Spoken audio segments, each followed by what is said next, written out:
the details. In the historic city Gettysburg, Pennsylvania officials gathered at the Wyndham Hotel to hold a public hearing regarding legal issues in the state's election. Section 1. Giuliani spoke first, saying the election is run by no one other than the state legislature. He quoted Article 2, Section 1, Clause 2 of the Constitution, which laid out this designation. Each state shall appoint in such manner as the legislature thereof may direct a number of electors. It's the state legislature that controls this process. It's your power. It's your responsibility. Leah Hoops is a Delaware County resident. She was a poll watcher on election night and was at the counting center in Chester, Pennsylvania. Hoops said one of her greatest concerns was the back room of the counting center, which had no observers and no line of sight. She said there was no cooperation between poll watchers and poll workers, and even felt resistance from the workers. Even with an injunction, which was a joke, we were granted 5 minutes every 2 hours. And the setup was sitting in a chair 20 feet from any physical ballot. Colonel Phil Waldron is a psychological operations officer in information and electronic warfare. He said his team has been studying voting machine manipulations since 2018. Waldron said the voting systems used in this election were built to be manipulated and were used in stolen elections around the world in Venezuela, Argentina, Italy, and Singapore. Referring to this year's vote data, he spoke of spike anomalies, which are events where the numerical amount of votes processed in a time period is not feasible or mechanically possible under normal circumstances. This is based off a specified rate of speed at which these machines can process or image ballots. Yes. And when you look at this entire curve with all these spikes, can you calculate how much of a vote that accounted for Biden and how much for Trump? Close to 600,000. I think our figures are about 570 some odd thousand that all those spikes represented over time. For Biden. Correct. And how much for Trump? I think it was a little over 3,200. Olivia Jane Winters, a minority poll inspector, also gave her testimony. I'm actually I'm a registered Democrat, and I just wanted to help and make sure it was a fair election. I don't care who wins, I care that it's a fair election.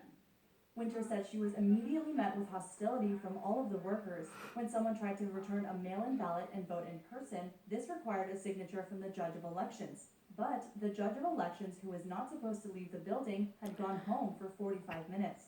Winters was confronted by a poll watcher and committee man who told her anyone could sign the affidavit and began to admonish her, saying, why don't you stop trying to cause problems? Why don't you shut up? Started getting in my face, cursing at me, telling me that I needed to be quiet, that I didn't know what I was talking about, and I should just learn to sit down and not say anything and just let it happen.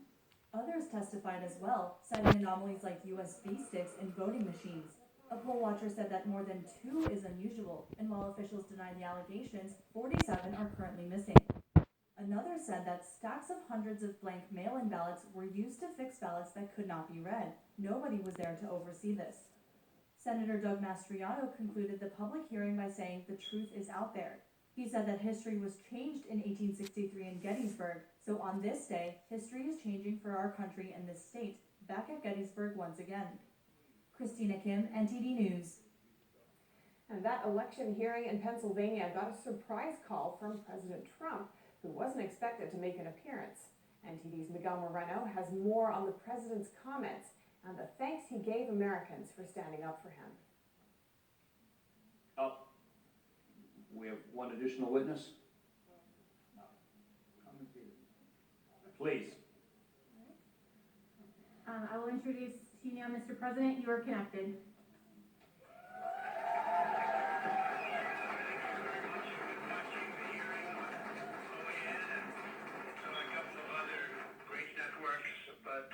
I really appreciate being asked to speak, and I'm in the Oval Office right now, and it's very interesting to see what's going on, and this was an election that we won easily. We won it by a lot. President Trump called in for about 10 minutes. During the call, he said that a great deal of evidence related to election fraud is coming in, so much that, in his words, it's touching the ceiling. and he encouraged his supporters to not be intimidated in the face of threats and pushback as his legal team carries on with their work. This is a very important moment in the history of our country, and you're doing a tremendous service to our country. And don't worry about bravery, because the people that talk the most, they're not the ones you have to worry about. But these are all talkers. They intimidate. But these are not people. Don't be intimidated by these people. But they're bad people. They're horrible people. And they're people that don't love our country. The Pennsylvania GOP said the president was going to participate in the hearing along with his lawyer Rudy Giuliani. But according to their Twitter post, they didn't say he would attend the hearing in person. The White House schedule said he had no public planned events that day. Miguel Moreno, NTD News. And just outside the hotel where the Pennsylvania hearing was held, a crowd of what looked to be hundreds showed up to voice their support for the president.